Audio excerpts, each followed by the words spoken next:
राम नाम की लूट है, लूट सके तो लूट, अंतकाल पछताएगा जब प्राण जाएंगे छूट।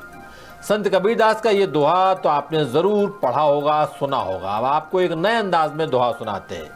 सरकारी धन की लूट है, लूट सके तो लूट, बाद में फिर पछताएगा जब मौका जाएगा छूट। मध्य प्रदेश में सरकारी जमीनों की बंदरबाट कोई नई बात नहीं है, लेकिन अब तक ये काम ज्यादातर स्थानीय स्तर पर ही होता आया है। शायद पहली बार टीकमगढ़ जिले की 8 पंचायतों ने एक कदम आगे बढ़कर गांव की सरकारी जमीन ब्रिटेन की एक निजी कंपनी को लीज पर दे डाली। वो भी 2-4 एकड़ नहीं, बल्कि पूरी 500 एकड़ सरकारी जमीन। जी हां, सही सुना आपने, 500 एकड़ सरकारी जमीन। मामले की पड़ताल की कड़ी में 10 सूत्र को पता चला है कि यह खेल जिले के सरकारी अफसरों और पंचायतों की मिली भगत से खेला गया है। वहीं स्थानीय कांग्रेस विधायक यादवेंद्र सिंह भी ये मामला विधानसभा में उठा चुके हैं। आखिर क्या है पूरा मामला और कैसे हुई ये बंदरबाट, कैसे फूटा सरकारी जमीनों की बंदरबाट का ये भाड़ा, देखिए टीकमगढ़ से हमारे संवाददाता ऋषभ जैन की ये रिपोर्ट।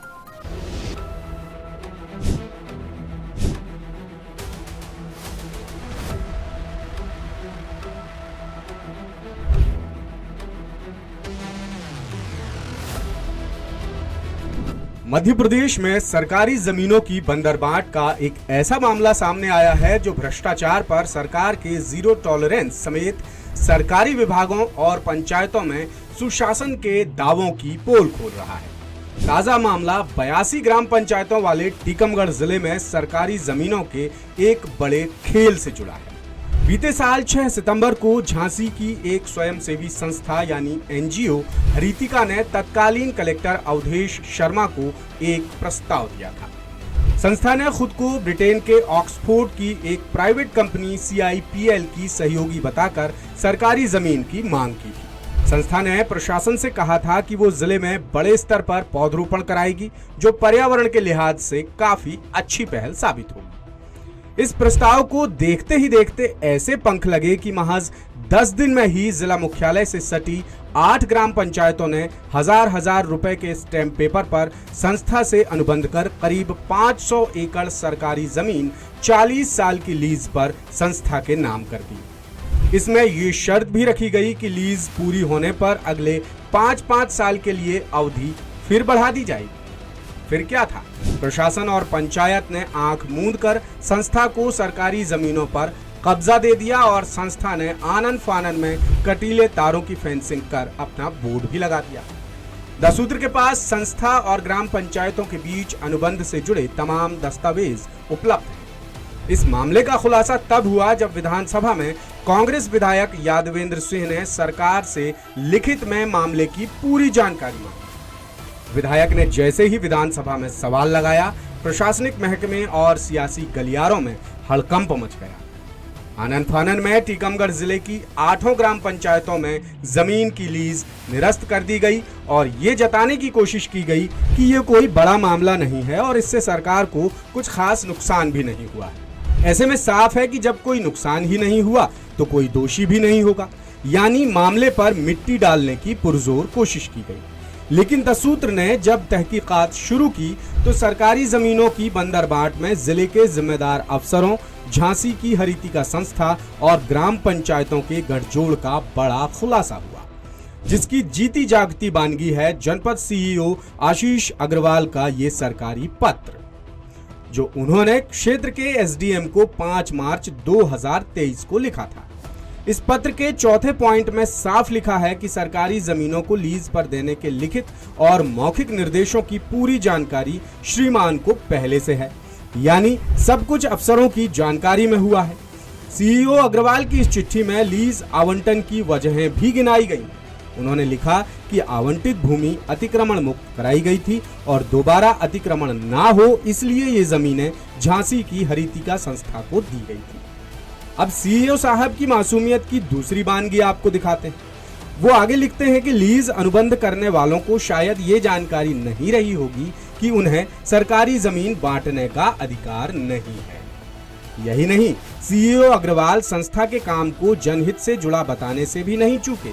वो जमीन की फेंसिंग में पटवारियों का बचाव करते नजर आए और इसकी जानकारी जनपद को नहीं देने की बात भी कही। अग्रवाल ये लिखना भी नहीं भूले कि लीज निरस्त होने से सरकार को कोई नुकसान नहीं हुआ है, लिहाजा प्रकरण में कोई भी दोषी नहीं है। मामला उजागर होने के बाद टीकमगढ़ के मौजूदा कलेक्टर विवेक श्रोत्रिय ने जांच नए सिरे से कराने की बात कही।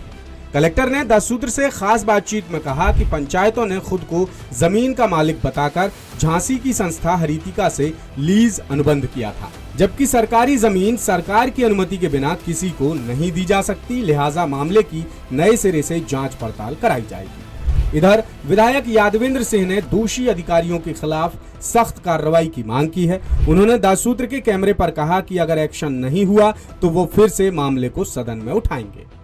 अब आपको जमीन हथियाने वाली संस्थाओं की कारगुजारी और इस खेल का मकसद बताते हैं। झांसी के एनजीओ ने ऑक्सफोर्ड की जिस CIPL कंपनी का जिक्र किया था उसका पूरा नाम है क्लाइमेट इम्पैक्ट पार्टनर लिमिटेड।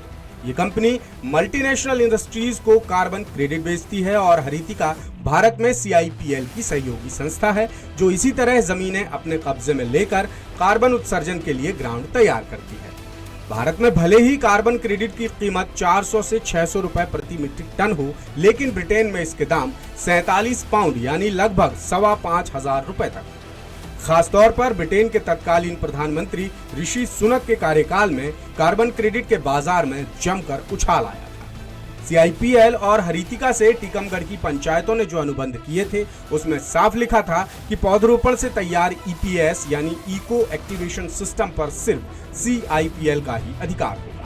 अब आप अनुबंध की इस एक शर्त से ही विदेशी कंपनी के मंसूबे को आसानी से समझ सकते हैं, यानी दाल में कुछ नहीं बल्कि पूरी की पूरी दाल ही काली नजर आती है। इधर 10 सूत्र को जानकारी मिली है कि जहां से फेंसिंग हटाने की बात की जा रही है वहां पर अभी भी फेंसिंग लगी हुई है। ये बात 10 सूत्र ने खुद मौके पर जाकर तस्दीक की है।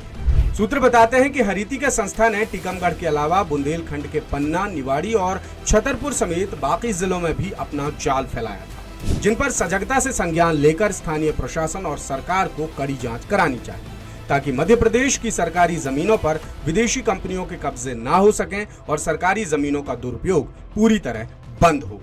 लेटेस्ट, इन्वेस्टिगेटिव और इन डेप्थ खबरें देखने के लिए ज्वाइन कीजिए 10 सूत्र का व्हाट्सएप चैनल, सब्सक्राइब कीजिए YouTube चैनल, लाइक कीजिए Facebook पेज और पढ़ते रहिए वेबसाइट www.daसूत्र.com।